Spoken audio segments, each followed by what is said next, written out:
Sekali lagi, aku mendengarnya. Suara troli pengangkut makanan yang sepertinya berjalan perlahan, menyusuri lorong kosong di antara pintu-pintu kamar. Rodanya berputar bergesekan dengan lantai keramik gusam, menghasilkan suara khas yang tidak terlalu keras, namun tetap saja terdengar jelas. Seperti kejadian-kejadian sebelumnya, aku hanya diam mematung tidak berbuat apa-apa. Menunggu di dalam salah satu kamar dengan pintunya yang terbuka lebar. Membuatku dapat melihat dengan jelas lorong depan. Kenapa aku hanya diam? Mematung ketakutan dan hanya terus memperhatikan lorong panjang remang itu. Toh, itu hanya troli makanan yang mungkin sedang didorong oleh salah satu rekan kerja. Kenapa harus takut? Ketakutanku beralasan. Di tower ini, tower Nakuma, beberapa kali aku melihat troli makanan berjalan menyusuri lorong kamar. Menjadi menakutkan, karena ternyata troli itu berjalan sendiri tanpa ada orang yang mendorongnya. Troli itu bergerak sendiri. Sama dengan malam ini, sudah nyaris jam 10, ketika aku sedang bertugas untuk membereskan kamar-kamar yang baru saja sore tadi ditinggalkan oleh penyewanya. Seperti yang aku bilang tadi, dari dalam kamar aku hanya diam memperhatikan lorong. Memperhatikan dengan seksama suara troli yang kedengarannya semakin lama semakin dekat ke pintu kamar, tempat di mana aku berada. Srek, srek. Kira-kira seperti itu suaranya. Trolinya semakin dekat dan terus mendekat, membuat jantungku berdetak cepat. Sampai akhirnya, troli itu muncul di depan pintu, tapi masih sebagian. Aku baru dapat melihat bagian depannya saja, muncul dari arah kanan. Pada detik itu, aku belum bisa melihat apakah troli berjalan sendiri atau ada orang yang mendorongnya. Namun, ketika baru sebagian terlihat, tiba-tiba troli itu berhenti. Berhenti tepat di pintu depan kamar. Man, aku memberanikan diri untuk memanggil Rahman, salah satu rekan kerja yang sama-sama bertugas malam itu. Aku berharap dia yang sedang mendorong troli. Namun, tidak ada jawaban. Beberapa belas detik berlalu. Suasana sangat hening. Aku menahan nafas. Diam tidak bersuara. Karena sepertinya bukan Rahman yang sedang di depan kamar. Sementara troli tetap diam di depan pintu. Tiba-tiba, troli berjalan kembali, perlahan bergerak ke kiri. Beberapa detik kemudian, barulah aku dapat melihat troli itu secara utuh. Tidak ada Rahman di belakangnya. Benar dugaanku, troli memang berjalan sendiri tanpa ada yang mendorongnya. Bergerak perlahan, menyusuri lorong kamar. Trolinya berjalan sendiri, bergerak sendiri. Perkenalkan, aku Tono, pemuda tampan kelahiran Semarang. Umurku 29 tahun. Bekerja sebagai karyawan di salah satu hotel besar di daerah wisata Anyer. Sudah 5 tahun lebih aku bekerja di tempat ini. Hotel yang sudah cukup tua, berdiri di awal tahun 90-an. Seperti yang aku bilang tadi, hotel tempatku bekerja ini memang termasuk hotel besar. Memiliki 4 tower yang berdiri kokoh di dalam satu wilayah. Setiap tower memiliki puluhan kamar dan apartemen untuk disewakan. Hotel juga memiliki fasilitas lengkap. Ada kolam renang, fitness center, kafe, dan banyak lagi. Pokoknya lengkap. berdiri persis di pinggir pantai landai berpasir putih. Pantai nyaris tanpa karang. Pokoknya kalau teman-teman sudah pernah tamasya ke Anyer, hampir pasti melewati hotel ini. Karena gedungnya menjulang tinggi, tepat di sisi jalan utama. Tapi ya itu tadi, namanya juga hotel yang sudah tergolong tua. Gedungnya ya sudah tua juga. Seperti gedung-gedung tua pada umumnya, hotel ini juga banyak memunculkan cerita-cerita seram di dalamnya. Kami sadar, banyak bagian hotel memang sudah harus direnovasi. Salah satunya, lampu-lampu banyak yang mati, menjadikan suasana menjadi remang gelap saat malam tiba. Kami juga banyak membaca di internet tentang testimoni dari orang-orang yang pernah menginap di sini. Kalau testimoni positif, biasanya tidak akan terlalu kami perhatikan. Tapi kami akan sangat memperhatikan testimoni-testimoni negatif. Coba mencari tahu pengalaman jelek apa yang didapatkan oleh tamu ketika menginap. Tentu saja, yang paling menarik ketika membaca testimoni dari tamu yang pernah mengalami kejadian seram ketika menginap di sini. Iya, kejadian seram. Hotelku ini terkenal cukup horor. Banyak cerita seram beredar di luar sana tentang keangkerannya. Banyak orang memiliki pengalaman seram ketika menginap di sini. Lalu mereka menceritakannya kepada teman dan handai tolan, menjadikan hotel ini semakin terkenal sebagai hotel angker. Begitulah. Tapi memang tidak bisa dipungkiri kalau hotel ini memang benar seram. Ditambah dengan struktur dan desain bangunannya yang sudah tua dan cukup creepy. Aku yang sudah cukup lama bekerja di sini, bersama dengan banyak rekan kerja lainnya, juga sering menemukan dan merasakan kejadian aneh dan janggal. Pastinya menyeramkan. Beberapa dari banyak kejadian seram akan aku ceritakan di sini. Ton, tolong periksa kamar 416 Sadewi ya. Katanya di bathtubnya ada darah. Tolong segera ke sana ya, Ton. Jam 11 pada suatu malam, ketika aku sedang bersantai, tiba-tiba terdengar suara Pak Dewo, supervisorku, di radio pendek yang sedang dalam genggaman. Dia menyuruh untuk memeriksa salah satu kamar di Tower Sadewi. Oke Pak, meluncur, jawabku menyanggupi. Ada darah di bathtub. Apalagi ini? Begitu pikirku dalam hati. Ini masih di tengah pekan. Tamu hotel sepi. Hanya segelintir kamar yang terisi. Aku bergegas menuju kamar yang dimaksud oleh Pak Dewo tadi. Cukup jauh perjalanan yang harus ditempuh, karena tadi aku sedang berada di kolam renang yang letaknya jauh dari Tower Sadewi. Kamar di lantai 4. Letaknya hampir di ujung. Sepertinya satu-satunya kamar yang terisi di blok ini.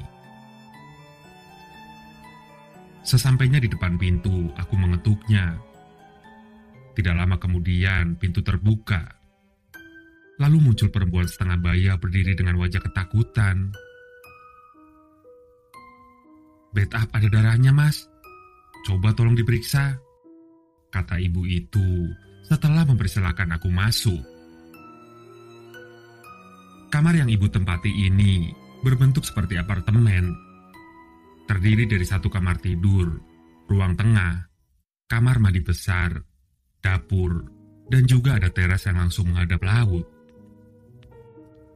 Oh ya, di lingkungan hotel ini juga ada kamar yang berbentuk apartemen dengan bermacam ukuran. Apartemen-apartemen ini ada yang merupakan kepemilikan pribadi atau umum, tapi ada juga yang memang milik pihak hotel. Nah, ibu ini menginap di salah satu kamar berbentuk apartemen seperti yang sudah aku ceritakan tadi. Coba saya periksa dulu, Bu. Aku bilang begitu. Sementara si ibu duduk di sofa depan TV, tidak ikut denganku ke kamar mandi. Dari pintu utama, aku akan melewati ruang tengah, dapur dan kamar tidur. Baru kemudian sampai di kamar mandi. Aku berjalan dengan mantap ke kamar mandi untuk memeriksanya. Dalam prosesnya, ketika hanya tinggal beberapa langkah lagi sampai kamar mandi, persis di depan pintu kamar tidur, langkahku melambat. Aku melihat sesuatu. Dari sudut mata, aku melihat ada sesuatu di dalam kamar. Secara refleks aku lalu menoleh untuk melihat ada apa gerangan. Aku bisa melihat langsung ke dalam karena memang pintu dalam keadaan terbuka.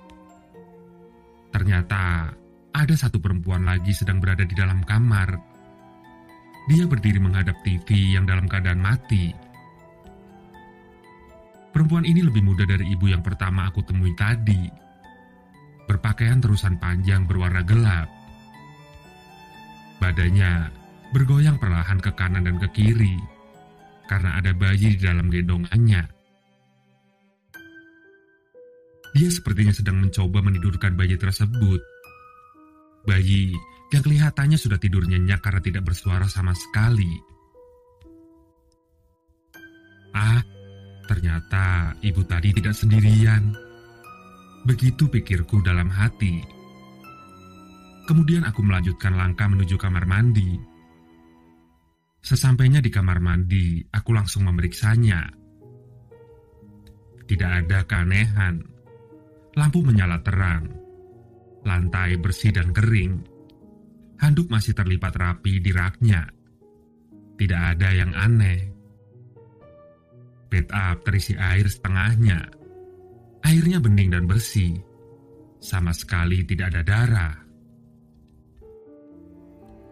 Aku tidak menyerah. Aku akan terus mencari darah yang ibu itu maksudkan. Tapi beberapa menit kemudian akhirnya aku menyerah karena tidak menemukan darah sedikit pun. Setelah selesai aku bergegas keluar kamar mandi menuju ruang tengah di mana ibu tadi berada. Ketika lewat depan kamar tidur sekali lagi dan melirik ke dalamnya, aku melihat ibu yang sedang menggendong bayi tadi sudah berganti posisi.